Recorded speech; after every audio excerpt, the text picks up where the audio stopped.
eu virei a ele e me manifestarei a ele. A gente espera um negócio assim, apoteótico, né? Grandioso, mas Deus não é assim. Deus é simples. Por exemplo, coisinhas que aconteceram agora. Eu cheguei aqui, vi a filhinha do Serginho e da Melinha, que eu abençoei muitas vezes na barriga da mãe. Está maior do que eu já. Então, aí eu dou uma olhada por aí e vejo o Djalma. O Djalma está celebrando conosco quase todos os dias lá nas graças. Depois, eu vi aquele menino ali, que eu não sei o nome dele, que também participa muito com a gente lá nas graças. Depois eu vi a Inês. Então eu falei, nossa, que legal, estou em casa. Eu acho que é bom nós percebermos isto, porque nós esperamos assim, um Jesus diferente, manifestando para... Não, ele não é assim. Ele vai se nos manifestando no dia a dia. E este texto específico do Evangelho, ele nos coloca diante de uma realidade muito, muito importante. Qual? A sensibilidade de Jesus preparando os discípulos para a ausência física dele. E nós vamos perceber que aqui ele fala assim, se me amais, guardareis os meus mandamentos. E eu rogarei ao Pai, e ele vos dará um outro defensor, para que permaneça sempre convosco. E esse defensor quem é? Quem é? O Espírito Santo, que nós vamos celebrar daqui 2 domingos, se eu não me engano. E olha a palavrinha de Jesus, não vos deixarei órfãos, eu virei a vós. Aí o pessoal fala assim, eu rezo, quanto mais eu rezo, mais assombração aparece. Está rezando direito? Não. Está rezando direito? Não.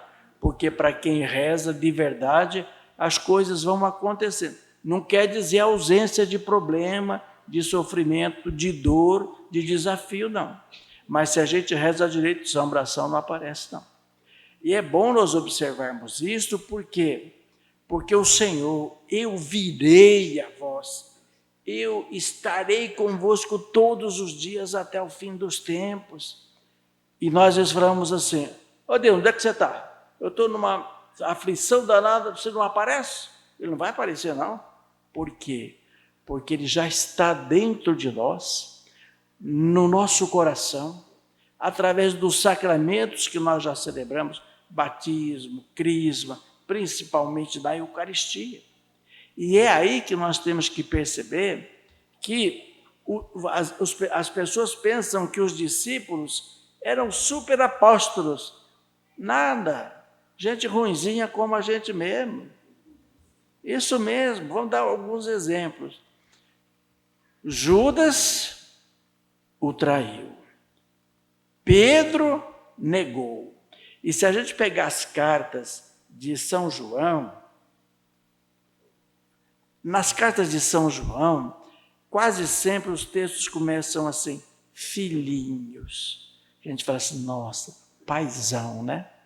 Mas eles estavam passando uma vez por uma cidade da Samaria e o pessoal não quis acolher Jesus. Então João e Tiago chegaram para Jesus e falaram assim, ô Senhor, você quer que a gente invoca fogo do céu para acabar com esse povo aí? Esses eram os discípulos de Jesus. E a gente fala assim, eu também sou couro grosso, eu não me converto. Claro que não. Nós nunca vamos nos converter tanto quanto gostaríamos. Porque você já imaginou, se amanhã eu falasse, graças a Deus estou convertido, para que eu vou viver? O meu avô viveu 90 anos, o meu pai viveu quase 92. E eu quero passar os dois. E por que eu falo isso para vocês? Porque a essência da vida cristã, qual é? É a vida. Mas não é uma vida empurrada com a barriga, não. Não é uma vida de qualquer jeito. É viver bem, viver muito bem. E nós percebemos isto através das duas cartas que nós vimos hoje. Começou uma perseguição danada em Jerusalém contra os cristãos. Já tinham matado Santo Estevão, o primeiro mártir, e também Tiago, que era o coordenador da igreja naquela época. E o que aconteceu? O povo falou, vamos embora, porque senão vai sobrar para a gente. E aí as autoridades falaram assim, que bom, né? Eles vão se expandir por aí, vai acabar tudo. Só que as pessoas foram chegando, onde foram chegando, e simplesmente foram anunciando Jesus. E aí, Felipe, aqui nesse texto, vai para onde? Para onde que ele vai? Para qual cidade que ele foi? Ah, gente, a pessoa leu bonitinho. Foi para Samaria. E a Samaria não era muito legal para os judeus, não. É como o brasileiro e argentino, mais ou menos. E lá nós vamos perceber que a presença de Felipe, o anúncio do evangelho para aquelas pessoas que ninguém dava bola para elas. Os milagres que foram acontecendo vão mostrando que os habitantes da Samaria ficaram assim deslumbrados com aquela situação. E o que aconteceu? Chegou a notícia em Jerusalém.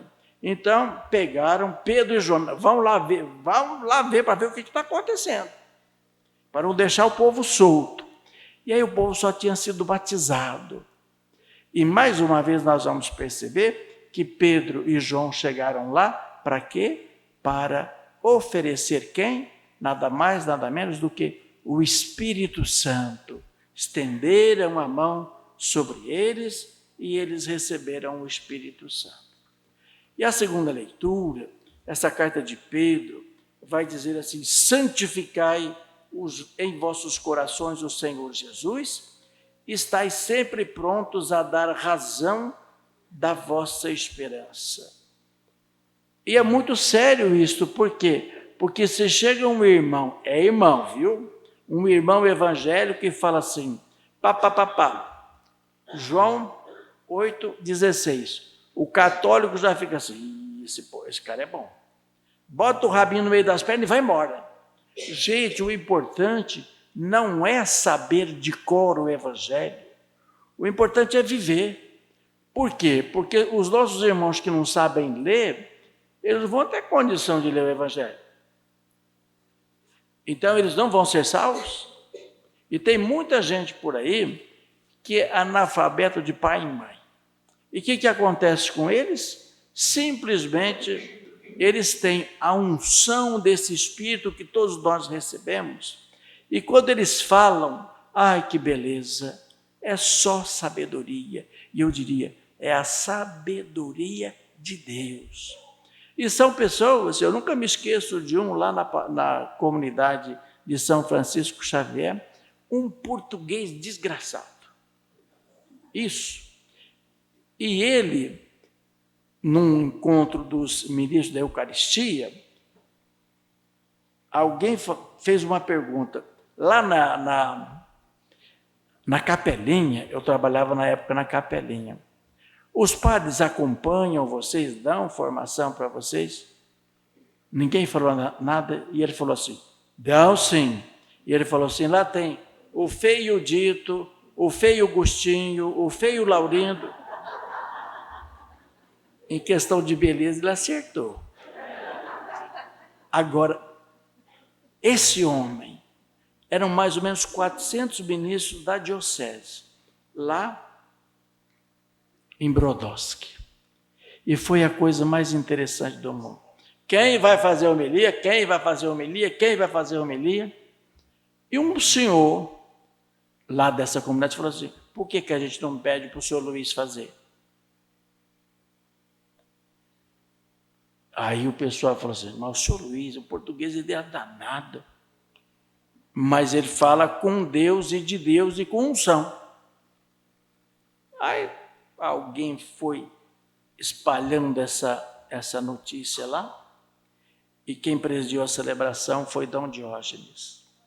O povo ficava assim. Igual o povo quando Jesus foi lá na cidade dele. Da onde saiu essa sabedoria? Era um homem simples. O trabalho dele daquela época era carregar a raspa de couro com um balaio e levar não sei para onde. Quando terminou a missa, alguém falou assim: ô, senhor Luiz, o senhor mora onde? Ah, eu moro lá no Jardim São Luís, acho que é São Luís. E de onde vem essa sabedoria? Sei não, acho que é Deus. Então, essa simplicidade vai fazer com que todo mundo veja que a gente é uma pessoa de Deus. E é isso que nós temos que viver, é isso que nós temos que fazer, porque quando Pedro escreve para essas comunidades, as comunidades estavam vivendo um drama danado. Até os bens de muitos deles tinham sido confiscados. E aí nós vamos perceber o que Pedro vai falar para aquele pessoal. Dê a razão da vossa esperança. Porém, fazei-o com mansidão, respeito e boa consciência. Nesse tempo que nós estamos vivendo aí, de política para cá, partido para lá, faltou tudo isso, né? Mansidão, respeito e boa consciência. E ainda está faltando. Então, eu acho que no domingo de hoje, celebrando a nossa mãe, né? Nossa Senhora de Fátima, aqui nessa comunidade que tem São João Paulo II como patrono, nós percebemos uma coisa muito interessante. Maria, a simplicidade em pessoa. João Paulo II, um homem simples como a maioria de nós, e que foi Papa. E um senhor Papa, tanto é que no dia do sepultamento dele, as pessoas já gritaram assim: santo, santo, santo. E nós não precisamos de que ninguém diga para nós que nós sejamos santos, mas nós temos que viver essa santidade do dia a dia. Paciência com o filho, paciência com o marido, com a esposa, com o pai e mãe, isso mesmo. Porque é lá em casa que começa tudo. E às vezes a gente fala, vê uns comentários mais ou menos assim: fora de casa, ele ou ela é sorrisão para todo mundo. Dentro de casa, parece um bicho bravo. Então, acho que é importante nós olharmos isso. Por quê? Porque lá em casa é o laboratório para a gente viver esse amor de Deus, para a gente acolher esse amor de Deus. Olha bem, se me amais, guardareis os meus mandamentos. Aonde? Na gaveta? Lá em casa? Não! Esse guardar é pegá-lo como Nossa Senhora, escutá-lo bem, meditá-lo bem na nossa vida e fazê-lo vida no dia a dia, em direção aos outros. Aquilo que o nosso irmão, o Papa Francisco, fala sempre: a nossa igreja é uma igreja em saída. Não é guardar esse amor para nós, não. É expandir esse amor para todo mundo. E aí nós vamos ter mais razão para bem celebrar o mistério da Eucaristia que nós estamos celebrando. E cada vez mais o Senhor vai trabalhar essa nossa cabeça. A minha é muito dura. Esse nosso coração, o meu é bem fechado. Ele vai trabalhar isso, porque o amor de Deus transforma tudo. Eu era jovenzinho, havia, os mais velhos devem se lembrar disso, aqueles festivais de música no Brasil, e teve um camarada, acho que ele era inglês, que a música, o título da música era esse: Love is all. Love is all. O que significa? O amor é tudo. E é mesmo. E continua a ser. E esse amor nosso, dentro de casa, fora de casa, é o que vai transformar toda a realidade da nossa vida e de outras vidas. Então, termino dizendo, amando, sejamos felizes. E amando também, façamos muitas, muitas, muitas outras pessoas felizes também. Por quê? Porque Jesus falou para nós bem claramente, eu vim para que todos tenham vida e vida, creio em Deus Pai.